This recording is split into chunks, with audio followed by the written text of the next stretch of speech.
Discussion about Divine Incarnation Master. To Ashan. Why don't you say something?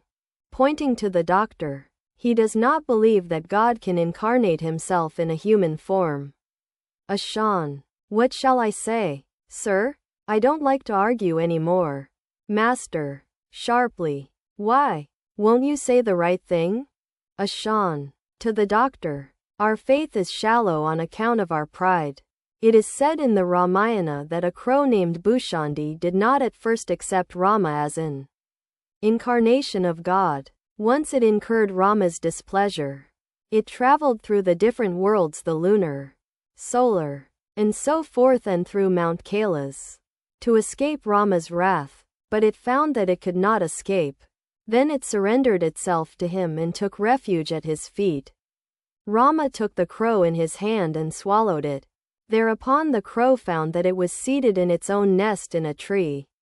After its pride had thus been crushed, the bird came to realize that though Rama looked like any other man, yet he contained in his stomach the entire universe: sky, moon, sun, stars, oceans, rivers, men, animals, and trees. Master. To the doctor. It is very difficult to understand that God can be a finite human being and at the same time the all-pervading soul of the universe. The absolute and the relative are his two aspects. How can we say emphatically with our small intelligence that God cannot assume a human form? Can we ever understand all these ideas with our little intellect? Can a 1-seer pot hold 4 seers of milk? Therefore one should trust in the words of holy men and great souls. Those who have realized God.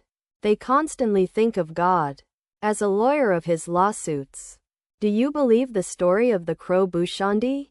Doctor. I accept as much as I want to.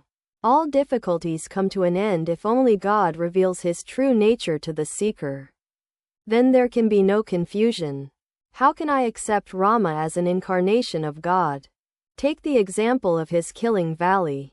The monkey chieftain. He hid himself behind a tree, like a thief, and murdered Valley. This is how a man acts. And not God. Gurish. But, sir, such an action is possible only for God. Doctor. Then take the example of his sending Sita into exile. Gurish. This too, sir, is possible only for God, not for man. Ashan. To the doctor. Why don't you believe in the incarnation of God?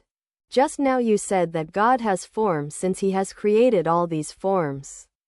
And that God is formless since he has created the mind, which is without form. A moment ago you said that everything is possible for God. Master. Laughing. It is not mentioned in his science that God can take human form. So how can he believe it? All laugh. Listen to a story. A man said to his friend, I have just seen a house fall down with a terrific crash. Now, the friend to whom he told this had received an English education.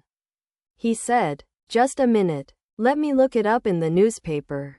He read the paper but could not find the news of a house falling down with a crash. Thereupon he said to his friend, well, I don't believe you. It isn't in the paper. So it is all false. Quote. All laugh. Gurish. To the doctor. You must admit that Krishna is God. I will not let you look on him as a mere man. You must admit that he is either God or a demon. Master.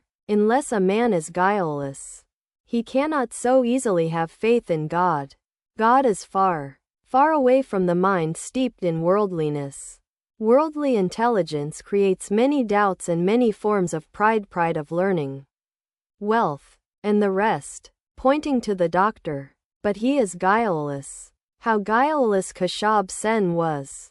One day he visited the Kali temple at Dakshineswar. At about 4 in the afternoon he went around to the guest house, where the poor are fed, and asked when the beggars would be fed.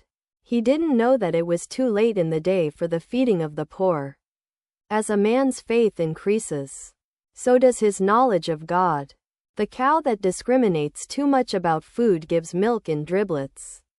But the cow that gulps down everything, herbs, leaves, grass, husks, straw, gives milk in torrents. All laugh.